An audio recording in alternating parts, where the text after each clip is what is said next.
Hello, boys and girls. Welcome to episode 5 of Art with Mrs. O. Remember, we're working on our 30-day art challenge, and today I'm going to show you how to create a crayon rubbing using textures found within your home. To get started, of course, as always, you need to have permission from a parent or guardian. Then you'll need some types of paper. If you don't have regular white paper at home, you could try taking brown paper bags. You could try using a variety of surfaces to work on. Printer paper might work well, and you could even use notebook paper. You will also need to locate some textures you'd like to try. So for that, doilies tend to work really nicely.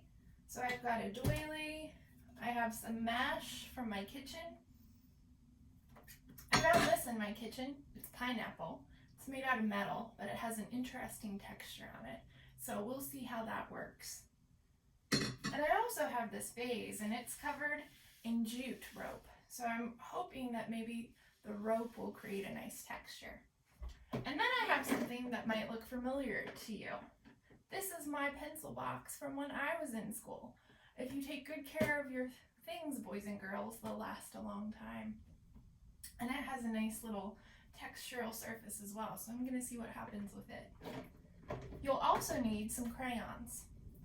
I could only find 2 crayons in my house, a nice silver crayon and a black crayon. So I'm going to start with the black crayon just to see which surfaces work the best, and then maybe later on I'll use the lighter one.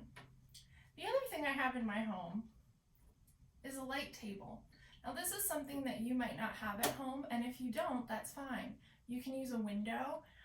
Make sure it's a window with a lot of light coming in, and you can hold your work up against the window and you'll be able to see the light shining through. It works the same as a light table. Okay, so I'm going to use white paper first. I'm going to pick the doily for the first item, and whatever the textural surfaces you're working with, that's what you need to put down first. So I'll put it down. It even helps sometimes if you have tape to tape things down, or maybe you have somebody at home who's willing to help you hold it down so it doesn't move. And then you take your crayon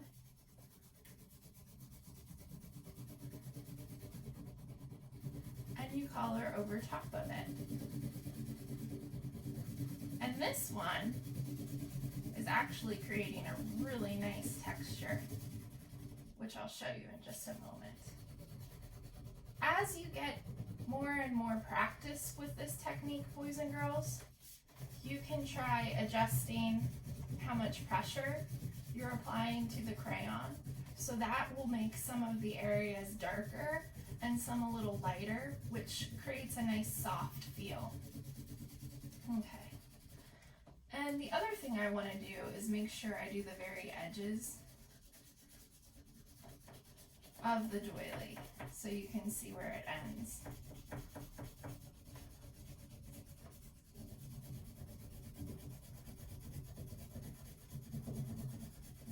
Okay.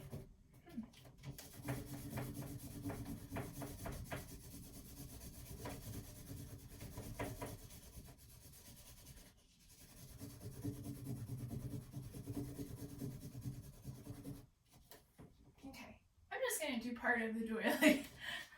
And as you can see, boys and girls, it showed up quite nicely. Now if I had continued, the doily would have gone up here as well, but I just did part of it to show you what it would look like.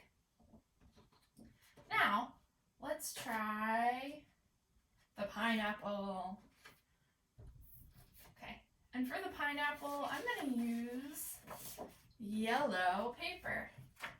Pineapple is going to be a little bit trickier, I think, because it curves down. Okay, and as you can see, I was able to get some of the texture from the pineapple onto the paper.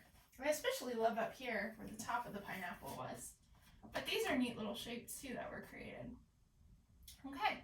So that one was definitely harder to do because it wasn't a flat surface like the doily. But it still created an overall nice looking texture.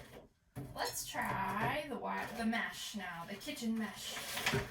It's going to be easy to do as well because it's a nice flat surface. I'll use white paper for this. And if you're working on a window or a light table, you'll be able to see whatever the textural item is showing through.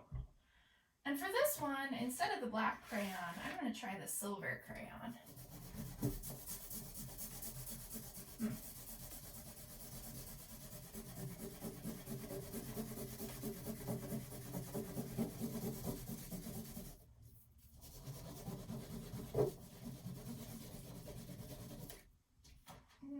It's really hard to see, boys and girls. I'm going to try the black crayon with it now and see if that makes a difference.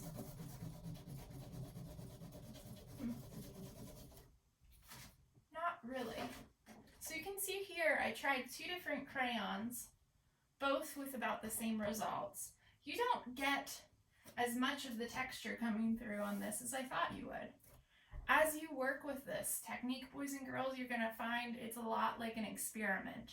You're looking and trying and practicing to see what works best.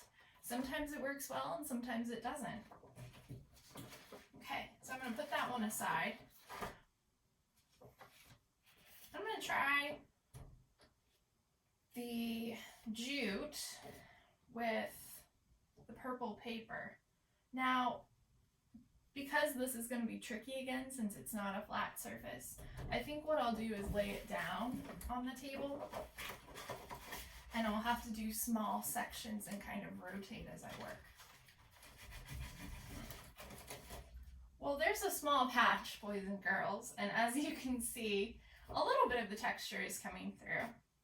And so if you have the patience to keep going, you could get a nice long strip of that type of texture. Finally, and I'm going to use the same piece of paper for this one, I'm going to try my pencil box. I'm going to do it down at the bottom. Okay, and as you can see, that worked out too. Now another thing I forgot to mention to you is that if you have something with words that has enough texture, you can get some of the letters shining through. As you can see here, where it says Space Maker on the top of my pencil kit, some of those letters showed up in the textural rubbing. So, boys and girls, now is your time to go look for some interesting textures in your home and see what you can find and see which ones show up the best on paper. And try a variety of papers and a variety of textures. Look for different materials. Look for maybe some fabrics, metals, things made out of wood, whatever you have that you think will have some texture. This is something that can also be done outside. Think of bark on trees or gravel on the roads. Some types of plants might work as well. So you get out there, you have fun, enjoy. I can't wait to see the images that you send to me, and have a wonderful day, and I'll see you in the next episode.